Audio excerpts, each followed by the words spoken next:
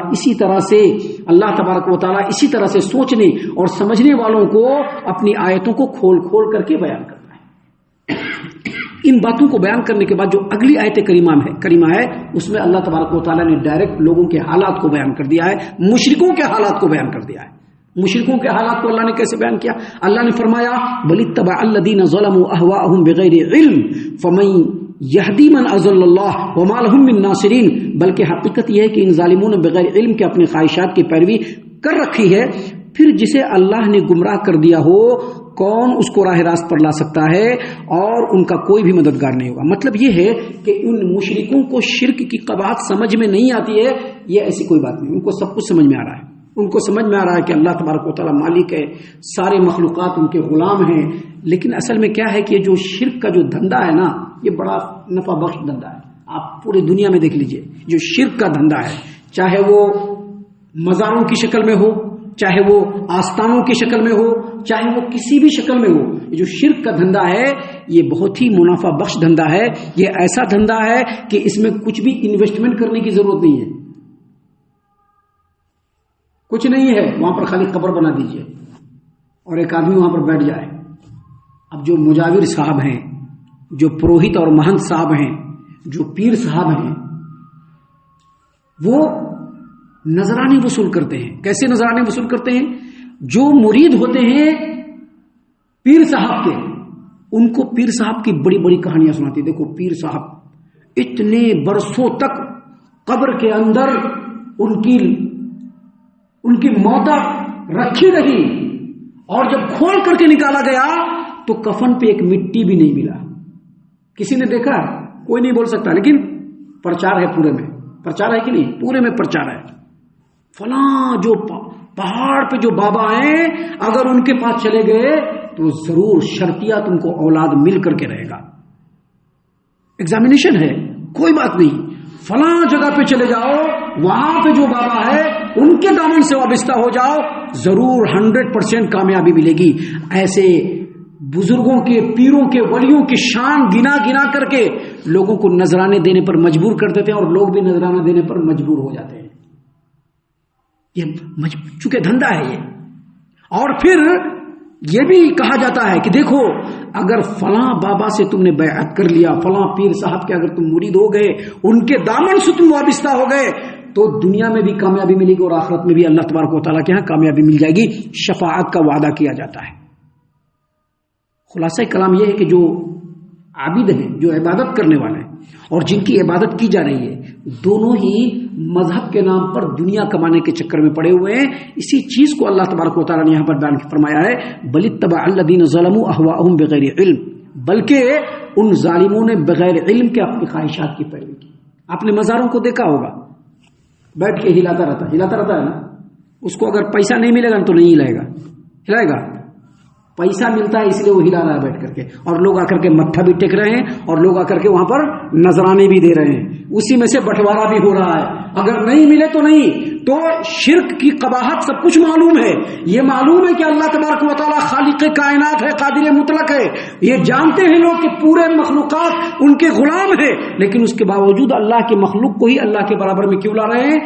کیونکہ وہ لوگ اپنی خواہشات کی پیروی کر رہے ہیں، ان کو چاہیے دنیا، چاہیے ان کو دھن دولت چاہیے، اور یہ جو پیر صاحب کے دربار میں جانے والے اور متھا ٹیکنے والے ہیں ان کو بھی دولت ہی چاہیے، لہذا دونوں ہی جا کر کے دونوں کام کر رہے ہیں۔ اب یہاں پر سوچنے کی بات یہ ہے کہ اللہ نے ان کو ان کے حال پر کیوں چھوڑ رکھا ہے؟ تو اللہ تبارک و تعالیٰ نے ان کو ان کے حال پر اس لیے چھوڑ رکھا ہے کہ اس دنیا میں اللہ نے جن کو بھی بھیجا ہے، جس کو بھی بھیجا ہے، انسانوں میں سبھی کو اللہ نے اختیار دے رکھا ہے، تم جیسی چاہے زندگی گزار دو۔ ابھی ہم لوگ یا ایسے ٹوٹے پھوٹے گناہ گار لوگ پوری کوشش کر کے 5 وقت نماز پڑھ رہے ہیں، اللہ کہیں پر سے بھی رکاوٹ نہیں ڈال رہا ہے، لیکن جو لوگ نماز نہیں پڑھ رہے ہیں، مسجد میں آ ہی نہیں رہے ہیں، کیا اللہ ان کو رکاوٹ ڈال رہا ہے؟ ان کو بھی رکاوٹ نہیں ڈال رہا ہے، وہ اپنے راستے پر چلے جا رہے ہیں، وہ بھی اپنے راستے پر چلے جا رہے ہیں، یہ بھی اپنے راستے پر چلے جا رہے ہیں۔ جو دنیا میں بڑے متقی پرہیزگار ہیں اور گزر رہے ہیں، ان کی بھی زندگی میں اللہ تعالیٰ کوئی رکاوٹ نہیں ڈال رہا ہے، اور جو دنیا کے لوگوں پر ظلم و زیادتی کر رہا ہے اللہ تعالیٰ ان کو بھی رکاوٹ نہیں ڈال رہا. کیوں؟ کیونکہ اللہ تعالیٰ نے اس دنیا میں سبھی کو اختیار دے رکھا ہے کہ تم اپنی طرز زندگی کو جیسا چاہے اختیار کر لو، لیکن جب پانی سر سے اونچا اٹھے گا تو اللہ تعالیٰ وہیں پر سے روک لگا دے گا.